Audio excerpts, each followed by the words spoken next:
Thanks, Tessa. Let's everyone stand up. Shake your arms, shake your legs, shake your head, shake your hips. Whatever you need to do. A bit stiff myself. Excellent. Since becoming a parent myself, I've realised that if health professionals want me to listen to anything they say or do, they need to give me a message that is simple, sensible, and straightforward. And they also need to tell me it before I've switched off and started thinking about other things. So here goes. I'm giving you the message at the beginning rather than at the end in the hope that you might do the same thing. This message might seem a little flippant, but in fact it is the basis for every international guideline about physical activity for children and adults. Children are expected to, or certainly recommended that they do 60 minutes of at least moderate intensity physical activity every day. Now, what moderate intensity physical activity means is physical activity that makes you sweat lightly, so a brisk walk. I believe that the guidelines are actually probably a bit too low. There's evidence out that suggests that they should be about double that. And that seems like a lot, but we have to remember that children are innately active. It's their natural inclination to be active. It's not their natural inclination to sit still. And so that 60 minutes is not a structured 1 hour, I'm going to exercise during this hour. It's the accumulation over an entire day of physical activity. The other thing that the guidelines tell us and recommend is linked with physical activity, but is separate and needs to be considered separately, is sedentary activity. So, like we're all doing here now, sitting down and not doing any movement. And the guidelines recommend that we avoid sedentary activity. And that's separate. There's very good evidence to show that just because you do an awful lot of activity and you might meet your 60 minutes of moderate intensity physical activity, but if that is balanced, if you like, with a whole lot of sedentary activity, you're just as likely to be at risk of chronic health conditions. So it's about physical activity, but it's also about limiting inactivity. One of the questions that we need to ask ourselves is, well, are the guidelines relevant for a child with a disability and including a child with Prader-Willi syndrome? And the simple answer is yes. Children with disabilities need to be as active as their condition enables them to be or allows them to be. And they also need to avoid being inactive. Just in terms of, well, what do we know about children with Prader-Willi syndrome? Really, when it comes to physical activity and exercise, we don't know an awful lot. There is very little literature. I've spent the last couple of weeks and months since I was invited to come and speak with you, looking at the literature and seeking out what was available. And it amazed me about how little information there was out there. There was a study, however, published last year. You'll notice it's a small study, so there are only 24 children in it. But if we were to take it that this was a reasonable estimate as to what was going on, and if we were able to replicate it in a much larger sample, really what it was telling us, or what it would tell us, is that children with Prader-Willi syndrome are about half as active as they need to be. And again, remember, that's 60 minutes of moderate intensity physical activity. And really, they probably should be even more active than that again. So the question is, well, why? Everybody kind of has a feeling that exercise is good and physical activity is good, but why is it so difficult for people to engage in it? The simple answer that I think is that it's hard. It requires effort. You need to get hot and sweaty. And it's, it's hard to do it, particularly in life when life is full of so many other things and so many other priorities. The longer answer to the question is that, well, the reasons are really complex and they're multifactorial, and this slide can just give you a bit of a visual on that. Now, I don't expect you to be able to read any of that, but I did a study that looked at all of the papers out there. This is for children with disability, any kind of disability, and we looked at the papers that told us about the barriers to physical activity. So what was it that hindered engagement in physical activity? And then we also looked at the papers that told us about things that helped children with disability engage. And on the right-hand side is a big, long list of barriers. We're really good at identifying problems. And on the left-hand side, there's a fairly extensive list, but it's not as big as the one on the right. And they're the facilitators. So we're really good at identifying barriers. We're not so good at identifying solutions to those barriers.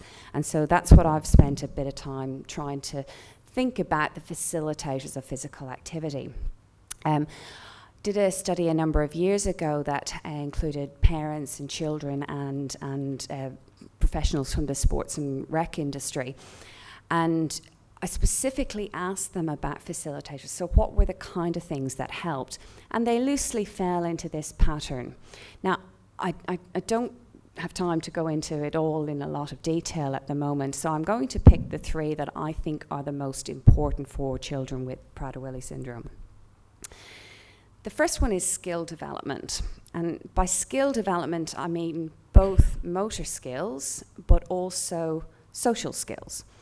And this is a quote from a mother, and I use it quite frequently because I think it's a really good quote, and it sums up quite nicely many of the issues that are involved. So I'll read it to you. You know the fireman poles. Last year he couldn't do it. He didn't have the confidence. And we worked and worked at it, and now he will go to any playground, find a fireman pole, and it doesn't matter how high it is, he will go down it. Why I love it is that there was a targeted approach, there was a goal, the fireman poles. There was the practice element, so the repetition. We worked and worked at it. And the other part of it was the fact that the parent was involved, the we. So skill development, a little bit like voting, needs to happen early and often. There's no two ways around it. The more you do and the more effort you put in, the younger a child is, the better the rewards you will reap at the other end. It's hard, but it's important to lay that foundation, because we know that the older children get, the harder it is to teach them new skills and to get them into new routines and new habits. So spending time in the early years, putting the effort in, will eventually pay off later on. The second really important thing is families and the integral role that families play in facilitating physical activity. I've got two quotes here, and the reason I've put two quotes up is that there is an inherent tension in this. On the one hand, we know that families that are proactive, that go out there and do the research and find an appropriate activity and have the financial resources and do the transportation and physically get involved themselves, tend to have children that are more active. So active families, if you like, breed active children. On the other hand, you have families, and particularly where there's a child with a disability is a member of that family, you've just got families who are trying to get through the day. They just want to get everybody up and dressed and fed and out the door and back in and to bed and whatnot. So there is an inherent tension there between the fact that families are the advocates and the people who will actually push the agenda, versus they're also the ones that are really just trying to get through the day. And I think it's important to acknowledge that, but also to acknowledge that often the people, let's say, higher up the chain who are making decisions about policy and programs and all of that affect families, they have no idea about that tension and about what happens. So I think it's really important that we acknowledge it, but also tell people about it, because if we don't tell people about it, they won't know. The third really important thing is the social element, and I think let's not underestimate the impact that the social element has. One staff member once told me, if you can make it social, you're in. So peer involvement, sibling involvement, having somebody else being involved in the physical activity is a really strong motivator. And I think most of us would agree, well, I know, so I certainly, when I'm involved in an activity, it's always better when there's somebody there with you and can share that, even if it's just going for a walk and having a chat. Your focus comes off the walking, it goes on to the social bit and the chat. So socially, it's really important. Now, that all kind of sounds probably a little bit theoretical, and you might be thinking, well, how do I put that into practice, or is anyone putting that into practice? So what we've been doing at La Trobe, what I've been working at for a little while now, is establishing a program using this knowledge that is designed for young people with disability. And the program that we've been working hard to establish is called Fit Skills. Again, this is just a visual representation of the thought that went into the design of the program. We've really tried to think about what are the things that facilitate physical activity and incorporate those into the design. So we've used what we know from other studies. The key features about what we do is we have a student mentor or a peer mentor. They're like a buddy, an exercise buddy, and we've used physio students and exercise physiology students to act as that exercise buddy.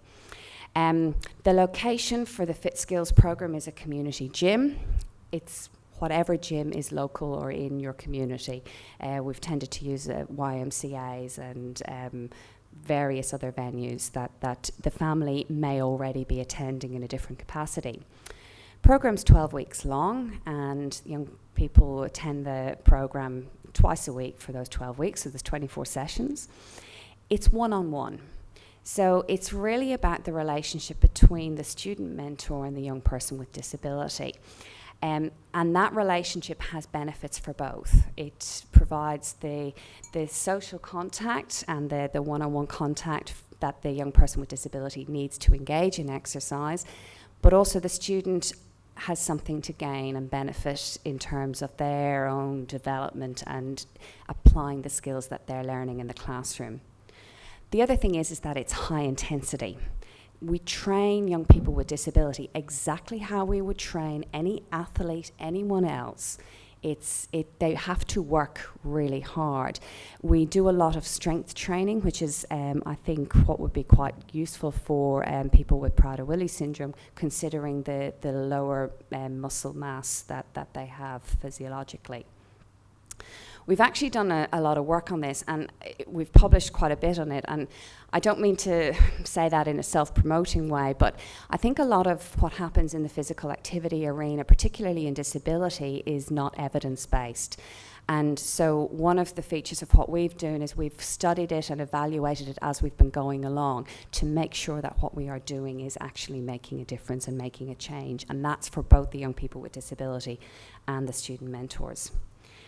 As my kind of parting word of advice for parents is not to make the most of the simplest of ideas. I'm a great believer in traditional childhood games and traditional childhood toys.